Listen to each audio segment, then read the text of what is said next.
यहाँ पर first question है कि यदि नेशनल का व्यास दोगुना कर दिया जाए तो इसमें पड़ने वाले जल सतह की ऊंचाई क्या हो जाती है, यह बताना है आपके लिए। यहाँ पर 4 विकल्प हैं, सभी लोग यहाँ पर आंसर बताएंगे। तो क्या होगा यहाँ पर राइट आंसर, बताइए सभी लोग। दुगनी हो जाती है, आधी रह जाती है, वही रहती है, या शून्य हो जाती है। तो क्वेश्चन नंबर फर्स्ट है और इसका जो राइट आंसर होगा यहाँ पर वह क्या है, और इसका राइट आंसर है आपका यहाँ पर विकल्प नंबर, आपका यहाँ पर राइट आंसर है बी आपका यहाँ पर राइट आंसर होगा, आधी रह जाती है, यानी कि विकल्प नंबर बी आपका यहाँ पर राइट आंसर है। बिल्कुल सही यहाँ पर राइट आंसर बताया है तूफान सिंह, इन्होंने बी बताया, पर बी आपका यहाँ पर राइट आंसर है। यहाँ पर देखिए, यदि नेशनल का जो व्यास है वह दोगुना कर दिया जाए तो इसमें पड़ने वाले जल सतह की ऊंचाई आधी रह जाती है, यह आपके लिए याद रखना है। बिल्कुल सही बताया बी यहाँ पर। और आगे बढ़ते हैं तो देखिए अगला क्वेश्चन क्या है यहाँ पर। क्वेश्चन नंबर सेकंड है कि श्यानता की इकाई है, तो बताइए सभी लोग बताएंगे यहाँ पर। रविंद्र जी क्या होगा यहाँ पर राइट आंसर बताइए। क्वेश्चन नंबर 2 है यहाँ पर।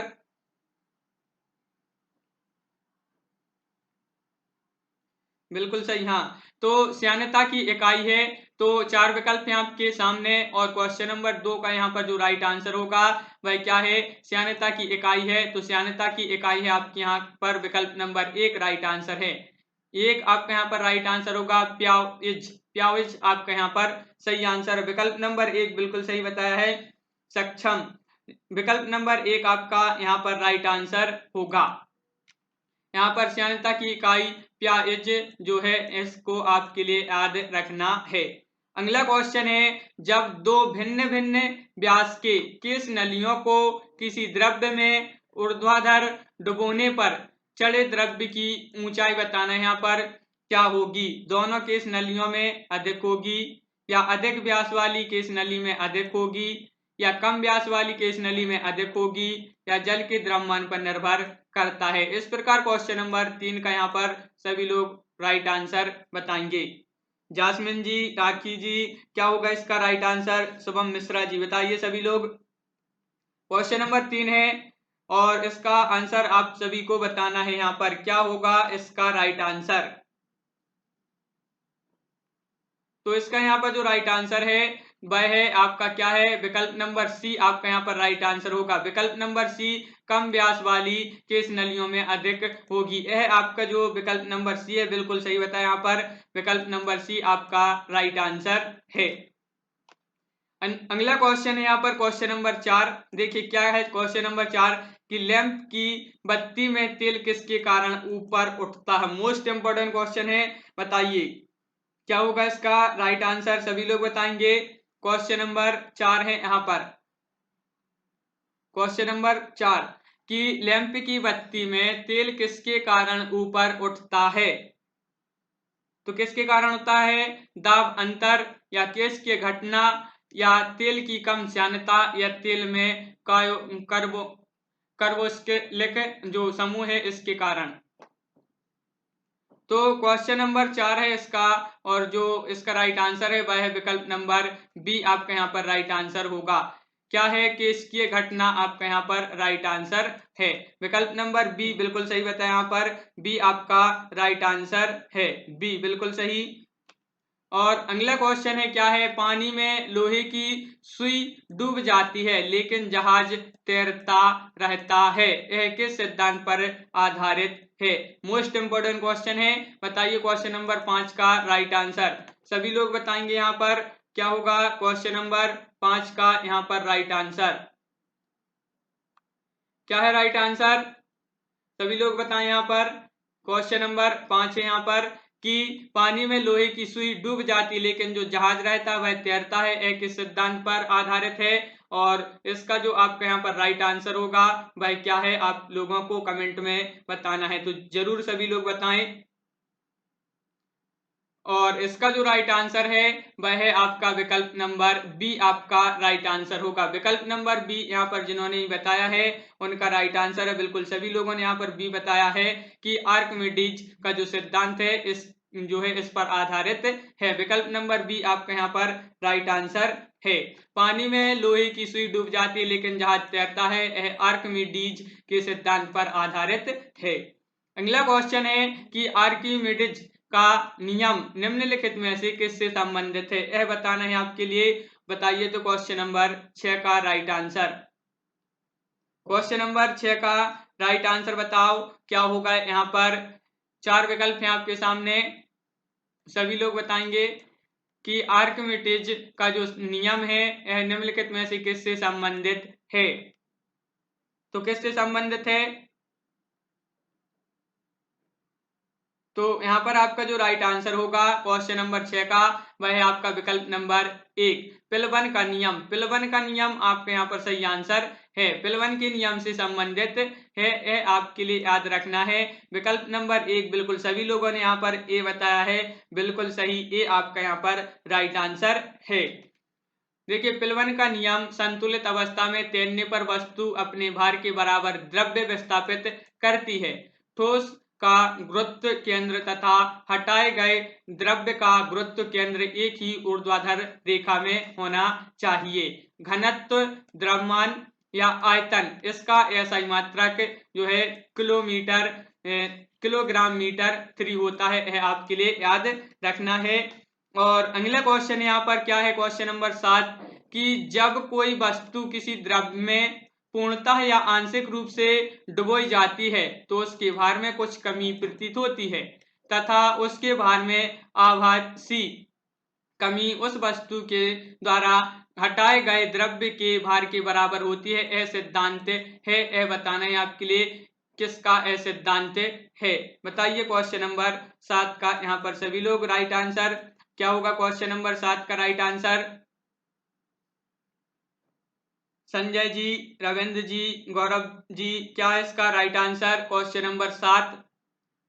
और क्वेश्चन नंबर 7 का यहाँ पर राइट आंसर होगा विकल्प नंबर क्या है राइट आंसर बी। विकल्प नंबर बी आपके यहाँ पर राइट आंसर होगा, बी आपके यहाँ पर सही आंसर है। आर्किमिडीज का सिद्धांत आपके लिए यह याद रखना है, विकल्प नंबर बी, बी होगा यहाँ पर आपका राइट आंसर। देखिए आर्किमिडीज का सिद्धांत, जब किसी वस्तु को किसी द्रव में डुबोया जाता है तो उस वस्तु का ऊर्ध्वाधर बल ऊपर की ओर कार्य करता है, जिसे उत्प्लावन बल कहते हैं। क्या कहते हैं इसको, उत्प्लावन बल कहते हैं, यह भी आपके लिए याद रखना है। इसका मान वस्तु द्वारा हटाए गए द्रव्य के भार के बराबर होता है। अगला क्वेश्चन है यहाँ पर कि उत्प्लावकता से संबंधित वैज्ञानिक है। Most important question, question number 8 सभी लोग आंसर बताएंगे। क्वेश्चन नंबर 8 का यहाँ पर सभी लोग आंसर बताएंगे, उत्प्लावकता से संबंधित वैज्ञानिक कौन है। तो बताइए क्या होगा क्वेश्चन नंबर 8 का राइट आंसर, आर्किमिडीज या न्यूटन या लुई पास्चर या इनमें से सभी। तो 4 विकल्प हैं और इसका राइट आंसर बताना है क्वेश्चन नंबर 8 का। तो क्वेश्चन नंबर 8 का यहाँ पर जो राइट आंसर होगा वह है आपका विकल्प नंबर 1 आपका राइट आंसर होगा। आर्किमिडीज जो है आपके यहाँ पर सही आंसर है। क्या राइट आंसर, विकल्प नंबर 1 सभी को याद रखना है। और सभी ने यहाँ पर बिल्कुल सही, सभी लोग ए यहाँ पर बता रहे हैं, तो ए आपका राइट आंसर है। अगला क्वेश्चन है क्या है कि द्रव में आंशिक या पूर्णतः यहाँ पर डूबे हुए किसी ठोस द्वारा प्राप्त उछाल की मात्रा निर्भर करती है। तो जो डूबा हुआ कुछ ठोस रहता है फिर उसकी जो उछाल की मात्रा रहती है वह किस पर निर्भर करती है, यह बताना है आपके लिए क्वेश्चन नंबर 9 का राइट आंसर। बताइए क्या होगा राइट आंसर यहाँ पर, ठोस द्वारा हटाए गए द्रव्य की मात्रा पर या ठोस के द्रव्यमान पर या ठोस के भार पर या इनमें से कोई नहीं। तो 4 विकल्प हैं और क्वेश्चन नंबर 9 का सभी लोगों को यहाँ पर आंसर बताना है। क्या होगा क्वेश्चन नंबर 9 का यहाँ पर राइट आंसर। तो बताइए क्या है इसका राइट आंसर क्वेश्चन नंबर 9। और 9 का यहाँ पर राइट आंसर है विकल्प नंबर 1 आपका यहाँ पर राइट आंसर होगा। क्या है विकल्प नंबर 1 में, ठोस द्वारा हटाए गए द्रव्य की मात्रा पर। विकल्प नंबर 1 आपके यहाँ पर सही आंसर है, 1 बिल्कुल सही आंसर होगा। यहाँ पर देखिए उछाल की मात्रा ठोस द्वारा हटाए गए द्रव्य की मात्रा पर निर्भर करती है। प्रत्येक द्रव्य के अंदर डूबी हुई वस्तुओं पर एक उछाल बल लगता है। द्रव्य के जिस गुण के कारण उपरोक्त बल कार्य करता है वही गुण या उत्क्षेप जो कहलाता है। यह भी आपके लिए याद रखना है। इस गुण के कारण द्रव्य में पिंड पर ऊपर की ओर जितना बल कार्य करता है उसे उत्प्लावन कहते हैं। उत्प्लावन बल इसको कहते हैं। तो यह आपके लिए याद रखना है। और आगे बढ़ते हैं तो क्या है, जल पृष्ठ पर लोहे के टुकड़े के न तैरने का कारण, यह आपके लिए बताना है क्वेश्चन नंबर 10 का आंसर, कि जल पृष्ठ पर लोहे के जो टुकड़े रहते हैं इसके न तैरने का क्या कारण है, यह आपके लिए यहाँ पर बताना है। क्या कारण है बताइए सभी लोग। क्वेश्चन नंबर 10 का राइट आंसर, क्वेश्चन नंबर 10 का राइट आंसर क्या होगा गौरव जी, सक्षम जी, क्या है इसका राइट आंसर।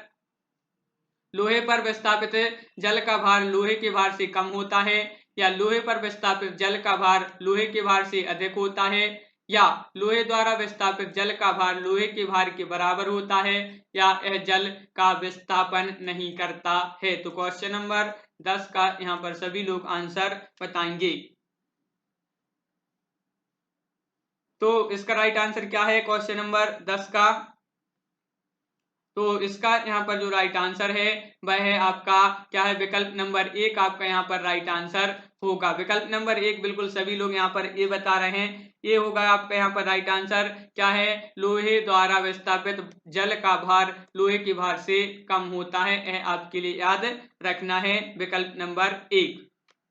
अगला क्वेश्चन है, कोई भी नाव डूब जाएगी यदि वह पानी हटाती है अपने आयतन के बराबर, भार के बराबर, पृष्ठभाग के बराबर या घनत्व के बराबर। तो इस प्रकार आपके सामने 4 विकल्प हैं। क्वेश्चन नंबर 11 का राइट आंसर सभी लोग बताएंगे।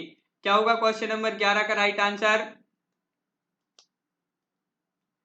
सभी लोग बताएं। क्वेश्चन नंबर 11 है यहाँ पर, और 11 का सभी लोगों को यहाँ पर आंसर बताना है। और इसका राइट आंसर क्या होगा जासमिन खान जी। तो आपका राइट आंसर है यहाँ पर विकल्प नंबर 1। विकल्प नंबर 1 आपका राइट आंसर होगा। क्या है आपका राइट आंसर है आयतन के बराबर। आयतन के बराबर एक यहाँ पर सही आंसर है कि कोई भी नाव डूब जाएगी यदि वह पानी हटाती है अपने आयतन के बराबर। यह आपके लिए याद रखना है। अगला क्वेश्चन है, महान वैज्ञानिक आर्किमिडीज किस देश से संबंधित थे। मोस्ट इंपोर्टेंट क्वेश्चन है, सभी लोग इसका आंसर बताएंगे। क्या होगा इसका राइट आंसर क्वेश्चन नंबर 12, सभी लोग बताएंगे क्वेश्चन नंबर 12 का यहाँ पर राइट आंसर माखन सिंह। तो क्या है इसका राइट आंसर, तो बताइए यहाँ पर क्वेश्चन नंबर 12 का राइट आंसर, महान वैज्ञानिक आर्किमिडीज किस देश से संबंधित थे। यह संबंधित थे ब्रिटेन से, जर्मनी से, यूएसए या ग्रीस। तो आपका यहाँ पर राइट आंसर होगा क्वेश्चन नंबर 12 का, वह है आपका विकल्प नंबर क्या है, विकल्प नंबर डी आपका यहाँ पर राइट आंसर होगा। ग्रीस आपका यहाँ पर राइट आंसर होगा, विकल्प नंबर डी आपका यहाँ पर सही आंसर है, ग्रीस।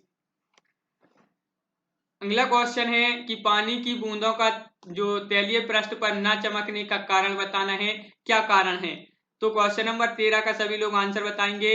क्या कारण है बताओ सभी लोग, कि पानी की बूंदों का तैलीय पृष्ठ पर ना चिपकने का कारण क्या है। चिपकने का कारण बताना है। तो क्या है इसका कारण, सभी लोग बताएंगे यहाँ पर। क्वेश्चन नंबर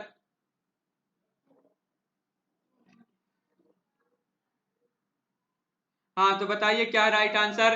ये जो है ओल्ड पेपर नहीं है, मगर इसमें जो क्वेश्चन जो हम लाए हैं आपके लिए किसी ना किसी एग्जाम में जरूर पूछे गए हैं। सामान्य विज्ञान के क्वेश्चन है, किसी ना किसी एग्जाम में जरूर यह जो है पूछे गए हैं। तो पानी की बूंदों का तैलीय पृष्ठ पर न चिपकने का जो कारण है वह आपके लिए यहाँ पर बताना है, और इसका जो राइट आंसर होगा वह आपका विकल्प नंबर 1।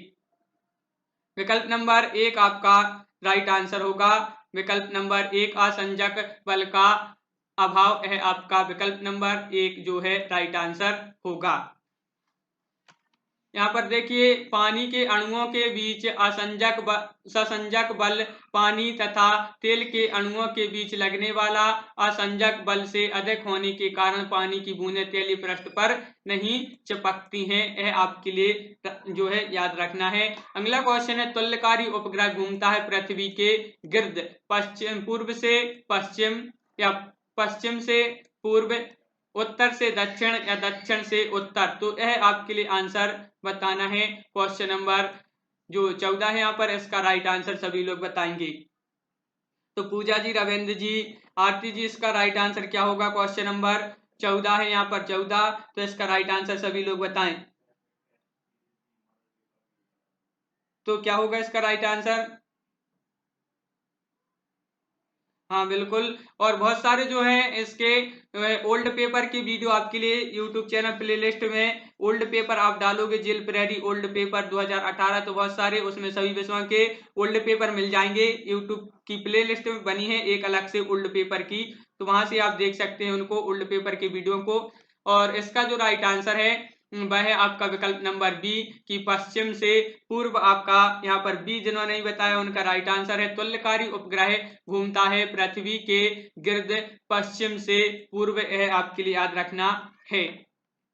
तुल्यकारी या भू स्तर उपग्रह पृथ्वी के घूर्णन दशा के समान 24 घंटों के आवर्तकाल से पृथ्वी के चारों ओर चक्कर लगाते हैं। यह आपके लिए याद रखना है। इन उपग्रहों का लगभग 36,000 किलोमीटर को ऊंचाई पर स्थापित किया जाता है। ये अपने आवर्तकाल के कारण पृथ्वी पर स्थित प्रेक्षक की स्थायी प्रतीत होते हैं। यह भी आपके लिए याद रखना है। और अगला क्वेश्चन है, चाहे देखिए पहिए में बॉल बेयरिंग का कार्य है, तो क्या है? क्वेश्चन नंबर 15 का राइट आंसर बताएंगे। क्या है इसका कार्य? पहिए में बॉल बेयरिंग का कार्य क्या है?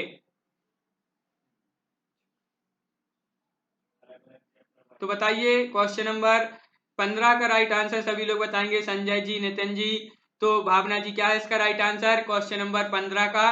और घर्षण को बढ़ाना या गतिज घर्षण को बेलन घर्षण में बदलना, स्थितिक जो घर्षण है इसको गतिज घर्षण में बदलना, या मात्र सुविधाओं के लिए। तो आपका यहाँ पर राइट आंसर है विकल्प नंबर सी आपका राइट आंसर होगा। विकल्प नंबर सी जिन्होंने नहीं बताया है उनका राइट आंसर है बिल्कुल सही, लाला बानो, सी आपके यहाँ पर राइट आंसर है विकल्प नंबर सी। अगला क्वेश्चन है साबुन के बुलबुले के अंदर का दाब यहाँ पर बताना है। क्वेश्चन नंबर 16 का आंसर क्या होगा? क्वेश्चन नंबर 16 का राइट आंसर सभी लोग बताएंगे। रविंद्र जी, भावना जी, क्या है इसका राइट आंसर? साबुन के बुलबुले के अंदर का दाब वायुमंडलीय दाब से अधिक होता है या वायुमंडलीय दाब से कम होता है, वायुमंडलीय दाब के बराबर होता है, या वायुमंडलीय दाब का आधा होता है। तो इस प्रकार आपके सामने देखिए 4 विकल्प हैं और इस एक विकल्प का चयन करना है। क्वेश्चन नंबर 16 का यहाँ पर राइट आंसर क्या है? तो क्वेश्चन नंबर जो 16 है साबुन के बुलबुले के अंदर का दाब आपका राइट आंसर है विकल्प नंबर 1 यहाँ पर राइट आंसर होगा। वायुमंडलीय दाब से अधिक होता है, यह आपके लिए याद रखना है। विकल्प नंबर 1 बिल्कुल सही बताया है। विकल्प नंबर 1 16 का वायुमंडलीय दाब से अधिक होता है। साबुन के बुलबुले के अंदर का दाब वायुमंडलीय दाब से अधिक होता है। साबुन के गोल के बुलबुले के अंदर दाब आधिक्य साबुन के गोल पृष्ठ तनाव पर तथा साबुन के बुलबुले की त्रिज्या पर निर्भर करता है। अगला क्वेश्चन है पानी के एक गिलास में एक बर्फ का टुकड़ा तैर रहा है, जब बर्फ पिघलती है तो पानी के स्तर पर क्या प्रभाव होगा? तो मोस्ट इंपोर्टेंट क्वेश्चन है और क्वेश्चन नंबर 17 का सभी लोग यहाँ पर आंसर बताएंगे। बताइए क्वेश्चन नंबर 17 का राइट आंसर क्या है? Right answer. और सभी लोग एक बार वीडियो को यहाँ पर लाइक कर लें, वीडियो को सभी लोग लाइक कर लें। और क्वेश्चन नंबर 17 का यहाँ 17 का राइट आंसर बताना है। बढ़ेगा, कम होगा, उतना ही रहेगा, या पहले बढ़ेगा फिर कम होगा? तो यहाँ पर जो आपका राइट आंसर है वह है आपका विकल्प नंबर सी, उतना ही रहेगा, यह आपका राइट आंसर होगा। विकल्प नंबर सी आपका राइट आंसर है, विकल्प नंबर सी। पानी के एक गिलास में एक बर्फ का जो टुकड़ा तैर रहा है, यदि वह बर्फ का टुकड़ा जो है पिघल जाता है तो पानी के स्तर पर कोई प्रभाव नहीं पड़ेगा, अर्थात पानी उतना ही रहेगा। यह आपका जो है राइट आंसर होगा। एक ऊंची इमारत से एक गेंद 9.8 मीटर सेकंड के एक समान त्वरण के साथ गिराई जाती है, 3 सेकंड बाद उसका वेग क्या होगा, यह आपके लिए बताना है। क्वेश्चन नंबर 18 का राइट आंसर सभी लोग बताएंगे। यहाँ पर 4 विकल्प हैं, तो बताइए क्वेश्चन नंबर 18 का राइट आंसर। लोकेंद्र धाकड़ जी, क्या है इसका राइट आंसर? क्वेश्चन नंबर 18 सोना राजपूत, तो इसका राइट आंसर बताना है। 4 विकल्प हैं आपके सामने, एक विकल्प का चयन करना है और इसका जो यहाँ पर जो राइट आंसर होगा वह है आपका विकल्प नंबर क्या है? विकल्प नंबर सी आपका यहाँ पर राइट आंसर होगा। विकल्प नंबर सी 29.4 मीटर सेकंड आपके यहाँ पर सही आंसर होगा। विकल्प नंबर सी आपका राइट आंसर है। अगला क्वेश्चन है, उड़ान से पहले हवाई जहाज दौड़ मार्ग पर दौड़ाया जाता है, तो क्यों दौड़ाया जाता है यह आपके लिए बताना। मोस्ट इंपोर्टेंट क्वेश्चन है। उड़ान से पहले हवाई जहाज दौड़ मार्ग पर दौड़ाया जाता है, कार्यकारी वायुदाब घटाने के लिए, कार्यकारी वायुदाब बढ़ाने के लिए, या वायुदाब द्वारा भूमि के माध्याकर्षण बल को कम करने के लिए, वायुदाब द्वारा भूमि के माध्याकर्षण बल को अधिक करने के लिए। तो इस प्रकार आपके सामने 4 विकल्प दिए हैं। सभी लोग राइट आंसर बताएं। सीताराम जी, क्या है इसका राइट आंसर? और इसका क्वेश्चन नंबर 19 है और 19 का जो राइट आंसर होगा वह है आपका यहाँ पर क्या है? विकल्प नंबर बी आपका यहाँ पर राइट आंसर होगा। विकल्प नंबर बी, कार्यकारी वायुदाब बढ़ाने के लिए, यह आपका राइट आंसर है। विकल्प नंबर बी जिन्होंने भी बताया उनका राइट आंसर होगा। विकल्प नंबर बी आपका राइट आंसर है। अगला क्वेश्चन है, भारहीनता की अवस्था में एक बिंबत्ती की ज्वाला का आकार हो जाएगा, तो बताइए क्या हो जाएगा? यहाँ पर मोमबत्ती होगा, मोमबत्ती होगा यहाँ पर। तो क्या है इसका राइट आंसर? क्वेश्चन नंबर 20 का राइट आंसर सभी लोग बताएंगे। अधिक लंबा, अधिक छोटा, गोलाकार या वही रहेगा? तो क्वेश्चन नंबर 20 का राइट आंसर क्या है यहाँ पर? तो इसका जो राइट आंसर है वह है आपका विकल्प नंबर सी, गोलाकार आपका यहाँ पर राइट आंसर होगा।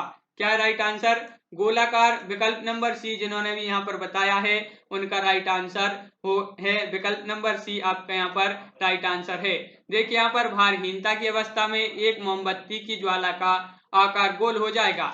भारहीनता की स्थिति में पृथ्वी की गुरुत्व शक्ति का मान 0 हो जाएगा, जिसमें ज्वाला गैसों के साथ ऊपर नहीं जाएगी। यह आपके लिए याद रखना है। अगला क्वेश्चन है, एक केस नली में जल की अपेक्षा एक तरल अधिक ऊंचाई तक चढ़ता है, इसका कारण बताना है। क्या कारण है इसका? तरल जल की अपेक्षा अधिक श्यान है, या तरल का ताप जल की अपेक्षा अधिक है, तरल का पृष्ठ तनाव जल की अपेक्षा कम है, या तरल का पृष्ठ तनाव जल की अपेक्षा अधिक है। तो इस प्रकार आपके सामने 4 विकल्प दिए हैं। क्वेश्चन नंबर 21 का राइट आंसर सभी लोग यहाँ पर बताएंगे। क्या है क्वेश्चन नंबर 21 का राइट आंसर? 4 विकल्प हैं, तो इसका जो राइट आंसर है कि एक केस नली में जल की अपेक्षा एक तरल अधिक ऊंचाई तक चढ़ता है, इसका जो कारण है वह है आपका विकल्प नंबर डी। विकल्प नंबर डी आपका यहाँ पर राइट आंसर है, तरल का पृष्ठ तनाव जल की अपेक्षा अधिक है। विकल्प नंबर डी जिन्होंने भी बताया यहाँ पर उनका राइट आंसर होगा। डी बिल्कुल सही, यहाँ पर डी आपका राइट आंसर है। देखिए, एक केस नली में जल की अपेक्षा एक तरल अधिक ऊंचाई तक चढ़ता है, तो इसका कारण है तरल का पृष्ठ तनाव जल की अपेक्षा अधिक है। अगला क्वेश्चन है कि निम्नलिखित में से किस एक के लिए कैसेट एकमात्र कारण नहीं है? तो किसके लिए नहीं है? स्याही का सूखना, या भूमिगत जल का ऊपर चढ़ना, या सूती कपड़े का जल की बूंद जो है फैलना, और पौधे की जड़ों से जल का इसके पर्ण समूह की ओर बढ़ना। तो इस प्रकार 4 विकल्प हैं। क्वेश्चन नंबर 22 का राइट आंसर बताओ। बताइए भावना जी, माखन जी, क्या है इसका राइट आंसर? संध्या सेन जी। क्वेश्चन नंबर 22 है यहाँ पर, और इसका जो राइट आंसर होगा, क्या है इसका राइट आंसर? तो इसका राइट आंसर है आपका विकल्प नंबर डी। विकल्प नंबर डी आपका यहाँ पर राइट आंसर होगा। जिन्होंने भी डी बताया, नितिन चौहान जी, आपका राइट आंसर है पौधे की जड़ों से जल का इसके पर्ण समूह की ओर बढ़ना, आपका यहाँ पर राइट आंसर है। आपका राइट आंसर है विकल्प नंबर डी। और क्वेश्चन नंबर 23 से क्या है कि गुरुत्वाकर्षण के सार्वभौमिक नियम का प्रतिपादन किसने किया? मोस्ट इंपोर्टेंट क्वेश्चन है क्वेश्चन नंबर 23। सभी लोग आंसर बताएंगे, क्या होगा क्वेश्चन नंबर 23 का राइट आंसर? कि गुरुत्वाकर्षण के सार्वभौमिक नियम का प्रतिपादन किसने किया है? न्यूटन, गैलीलियो, कोपरनिकस या आइंस्टीन? तो इस प्रकार आपके सामने 4 विकल्प हैं, तो सभी लोग आंसर बताएंगे, क्या होगा इसका राइट आंसर? तो इसका जो राइट आंसर है वह है आपका, क्या है? विकल्प नंबर 1 आपका राइट आंसर होगा। बिल्कुल सही बताया है, 1 आपका राइट आंसर, बिल्कुल सही। सभी लोग यहाँ पर ए बता रहे हैं। न्यूटन आपके यहाँ पर राइट आंसर होगा। कि गुरुत्वाकर्षण के सार्वभौमिक नियम का प्रतिपादन किसने किया है? तो न्यूटन आपका यहाँ पर राइट आंसर, बिल्कुल सही। सभी लोगों ने यहाँ पर ए बताया है। गुरुत्वाकर्षण के सार्वभौमिक नियम का प्रतिपादन न्यूटन ने किया है। इस नियम के अनुसार वस्तु का प्रत्येक कण प्रत्येक अन्य कण को अपनी ओर आकर्षित करता है। दो कणों के बीच कार्य करने वाला आकर्षण बल का परिणाम उन कणों के द्रव्यमान के गुणनफल का समानुपाती तथा उनके बीच की दूरी के व्युत्क्रमानुपाती होता है। अगला क्वेश्चन है, ऊर्जा संरक्षण का आशय है कि, क्या आशय है यह बताना है। क्वेश्चन नंबर 24 का सभी लोग यहाँ पर आंसर बताएंगे। क्वेश्चन नंबर 24, ऊर्जा संरक्षण का आशय है कि ऊर्जा का सृजन और विनाश होता है। ऊर्जा का सृजन हो सकता है, विनाश नहीं। ऊर्जा का सृजन नहीं हो सकता है किंतु विनाश हो सकता है। ऊर्जा का ना तो सृजन हो सकता है और ना ही विनाश हो सकता है। तो इस प्रकार आपके सामने 4 विकल्प हैं, एक विकल्प का सभी लोग चयन करें, तो क्या होगा इसका राइट आंसर? क्वेश्चन नंबर 24 का सभी लोग वीडियो को एक बार लाइक कर लें, वीडियो को सभी लोग लाइक कर लें और एक बार शेयर कर दें, और इसका सभी लोग राइट आंसर बताएंगे। लोकेंद्र धाकड़ जी, क्या है इसका राइट आंसर? हाँ, तो इसका राइट आंसर बताना है, ऊर्जा संरक्षण का आशय है कि, तो आपका राइट आंसर है विकल्प नंबर, बिल्कुल सही सभी लोगों ने बताया है, विकल्प नंबर डी। डी बिल्कुल सही है। यहाँ पर क्या है डी में? डी में आपके यहाँ पर है कि ऊर्जा का ना तो सृजन हो सकता है और ना ही विनाश। यह जिन्होंने बी जो डी बताया है उनका राइट आंसर है विकल्प नंबर डी। यहाँ पर देखिए, ऊर्जा संरक्षण के मूल सिद्धांत के अनुसार ना तो ऊर्जा का सृजन हो सकता है और ना ही विनाश हो सकता है, बल्कि इसे एक रूप से दूसरे रूप में परिवर्तित किया जा सकता है। अगला क्वेश्चन है, पृथ्वी का पलायन वेग है, तो पलायन वेग बताना है। मोस्ट इंपोर्टेंट क्वेश्चन है। क्वेश्चन नंबर 25 का राइट आंसर यहाँ पर सभी लोग बताएंगे, तो क्या है क्वेश्चन नंबर 25 का राइट आंसर? पृथ्वी का पलायन वेग है तो कितना है? 4 विकल्प हैं आपके सामने, तो माखन जी, तूफान सिंह जी, सोना राजपूत जी, क्या है इसका राइट आंसर? सभी लोग बताएंगे।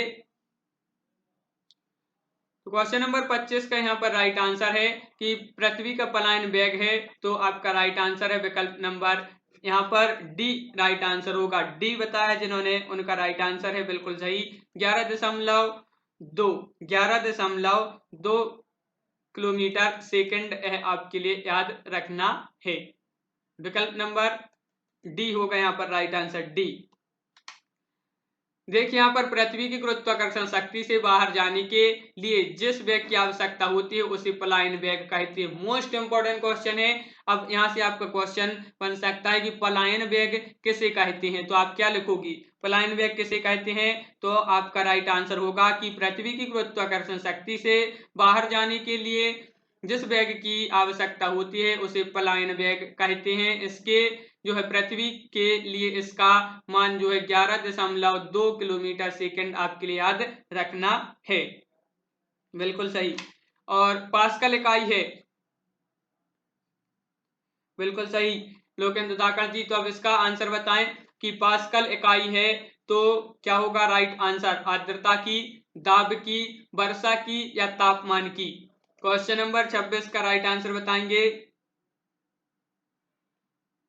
बताएं सभी लोग। क्वेश्चन नंबर 26 पास्कल इकाई है तो पास्कल किसकी इकाई है? क्वेश्चन नंबर 26 का सभी लोग यहाँ पर आंसर देंगे, तो सभी लोग बताएं पास्कल इकाई है तो यहाँ पर राइट आंसर होगा आपका क्या है? विकल्प नंबर बी आपका यहाँ पर राइट आंसर होगा। बिल्कुल सही, बी आपका यहाँ पर राइट आंसर है, दाब की। दाब आपका यहाँ पर राइट आंसर है, बी यहाँ पर सही बताया है। क्या है? दाब। किसी यहाँ पर देखिए किसी ताल के इकाई क्षेत्रफल पर लगने वाले बल को दाब कहते हैं। दाब एक जो है अदिश राशि है। यह भी आपके लिए याद रखना है कि जो दाब है यह क्या है? एक अदिश राशि है, यह आपके लिए याद रखना है। अगला क्वेश्चन है 1 किलोग्राम सेंटीमीटर वर्ग द्वारा समतुल्य है तो क्या है? बताइए। क्वेश्चन नंबर 27 का राइट आंसर सभी लोग बताएंगे यहाँ पर। क्वेश्चन नंबर 27 का राइट आंसर, 4 विकल्प हैं आपके सामने और इसका राइट आंसर कमेंट में सभी लोग बताएं तो क्या होगा? सोना राजपूत जी, जासमिन जी, संध्या जी, इसका राइट आंसर क्वेश्चन नंबर 27 है और सभी लोग आंसर बताएं।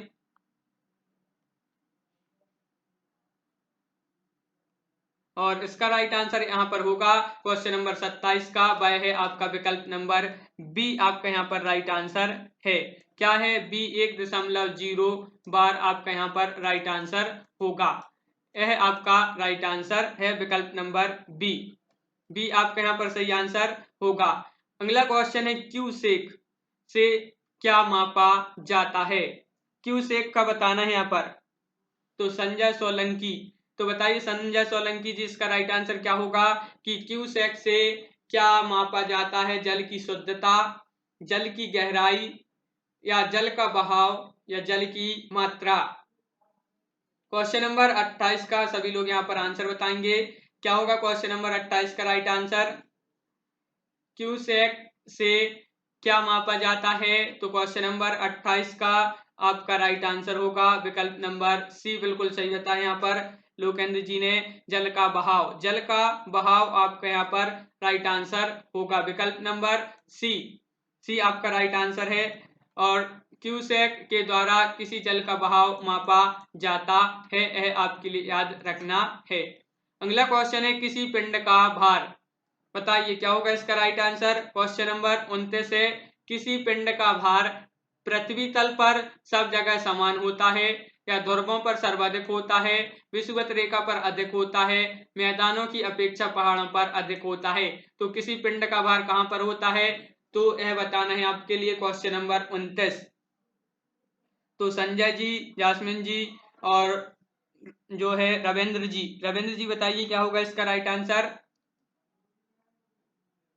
तो इसका राइट आंसर है कि किसी पिंड का भार जो है आपका राइट आंसर है विकल्प नंबर बी। बी आपके यहाँ पर राइट आंसर है, ध्रुवों पर सर्वाधिक होता है। किसी पिंड का भार जो है ध्रुवों पर सर्वाधिक होता है, यह आपके लिए याद रखना है विकल्प नंबर आपका बी यहाँ पर राइट आंसर होगा।